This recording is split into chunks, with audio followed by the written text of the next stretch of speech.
तद्विष्णु परमं पदं सदा पश्यन्ति सुरया देवी चक्षुरततं तद्विप्रस विपन्नः वजग्रीवं च सविन्दते। हरे कृष्ण कृष्ण कृष्ण हरे हरे, हरे राम राम राम हरे हरे।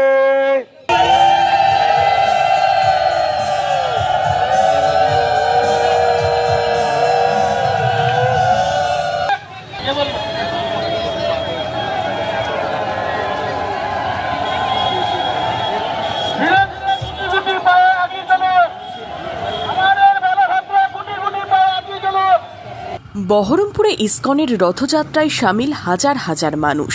বৃহস্পতিবার বহরমপুর টেক্সটাইল কলেজ মোড় থেকে শুরু হয় ইসকনের রথযাত্রা। সূচনা করেন বহরমপুরের বিজেপি বিধায়ক সুব্রত মৈত্র। ইসকনের কর্মকর্তাদের উপস্থিতিতে রথের দড়িতে টান দিয়ে শোভাযাত্রার শুরু হয়। এটা আমাদের পরম্পরা, এটা আমাদের ঐতিহ্য। স্কন্দ পুরাণে পৌরাণিক কালে এর সৃষ্টি হয়েছিল।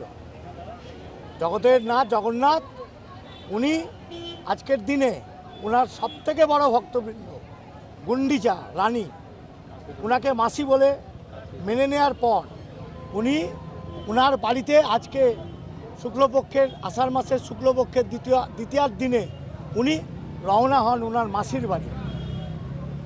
রাজা দুষ্টদন্য ওনার স্ত্রী হচ্ছেন গুন্ডিচা, সেই গুন্ডিচা ছিলেন ওনার মাসি, সেই মাসির বাড়িতে উনি আজ রওনা হন। এটা আমাদের ঐতিহ্য, এটা আমাদের পরম্পরা।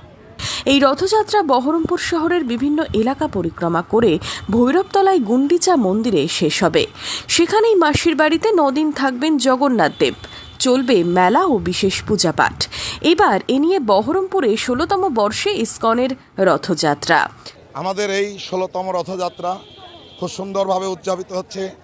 তো আমাদের অবশ্যই এটা আনন্দের দিন যে জগন্নাথের কৃপা সবাই বিশ্ববাসী লাভ করছেন।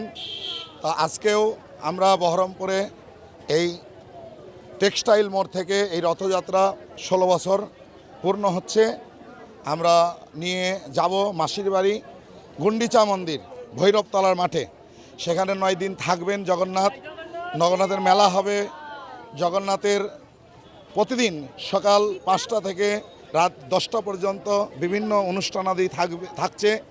আমরা বহরমপুর বা মুর্শিদাবাদের বা এলাকার সমস্ত ভক্তদেরকে আমরা আমন্ত্রণ জানাচ্ছি, তারা আসুন, জগন্নাথের রথের দড়ি ধরে মাসির বাড়ি নিয়ে যান এবং মেলাতে জগন্নাথের মহিমা কথা শ্রবণ করুন, সন্ধ্যারতি দর্শন করুন, মহাপ্রসাদ গ্রহণ করুন, মনুষ্য জীবনকে সার্থক করুন।